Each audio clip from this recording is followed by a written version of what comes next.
உருளைக்கிழங்கு வறுவல் தான் செய்ய போகிறோம். நான் உருளைக்கிழங்க வேக வச்சுட்டு நல்லா ஆற விட்டு இது மாதிரி கட் பண்ணி வச்சுருக்கேன். உங்களுக்கு என்ன சைஸ் வேணுமோ அதுக்கு தகுந்த மாதிரி நீங்கள் கட் பண்ணி வச்சுக்கிங்க. இது கூட 2 ஸ்பூன் மிளகாத்தூள்,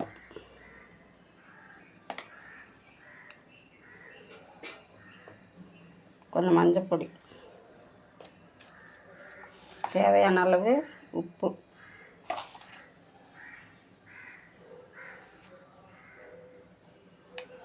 போட்டு நல்லா பெசரி வச்சுக்கலாம்.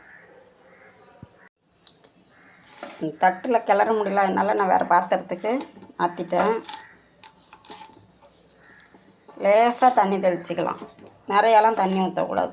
நம்ம ட்ரையாக தான் வறுக்க போகிறோம்.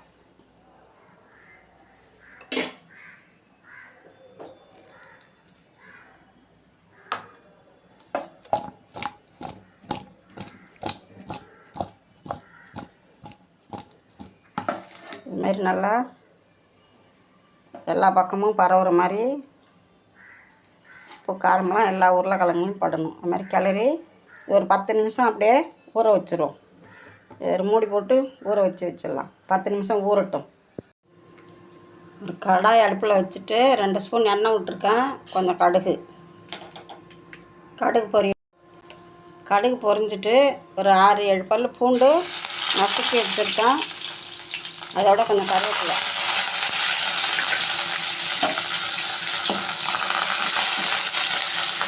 நல்லா கொஞ்சம் வதக்கிக்கலாம். பூண்டு வதங்கி உருளைக்கிழங்கு அதில் போட்டுக்கலாம். நீங்கள் உருளைக்கிழங்கு எவ்வளோ நேரம் ஊற வைக்கிறீங்களோ அதுக்கு தகுந்த மாதிரி நல்லா டேஸ்ட்டாக நல்லாயிருக்கும்.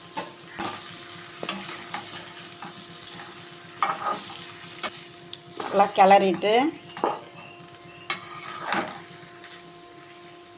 ஒரு 2-3 நிமிஷம் அப்படியே மூடி வச்சிடலாம். நல்லா கிளறி விட்டாச்சு. இதை அப்படி மூடி வச்சிடலாம். ஒரு 3 நிமிஷம் கூட மூடி இருக்கட்டும். அடுப்பு சிம்மில் தான் இருக்கணும், ஹையில் வைக்கக்கூடாது. அப்புறம் 3 நிமிஷம் ஆகிட்டு இது திறந்து அப்படியே கிளறி விடுங்க.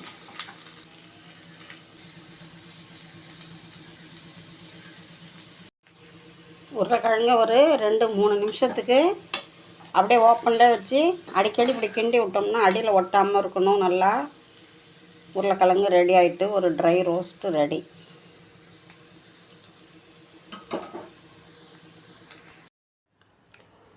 உருளைக்கிழங்கு ட்ரை ரோஸ்ட்டு ரெடி ஆகிடுச்சு. இது நம்ம பூண்டு தட்டி போட்டு செஞ்சுருக்கிறதுனால டேஸ்ட்டு ரொம்ப நல்லா இருக்குது.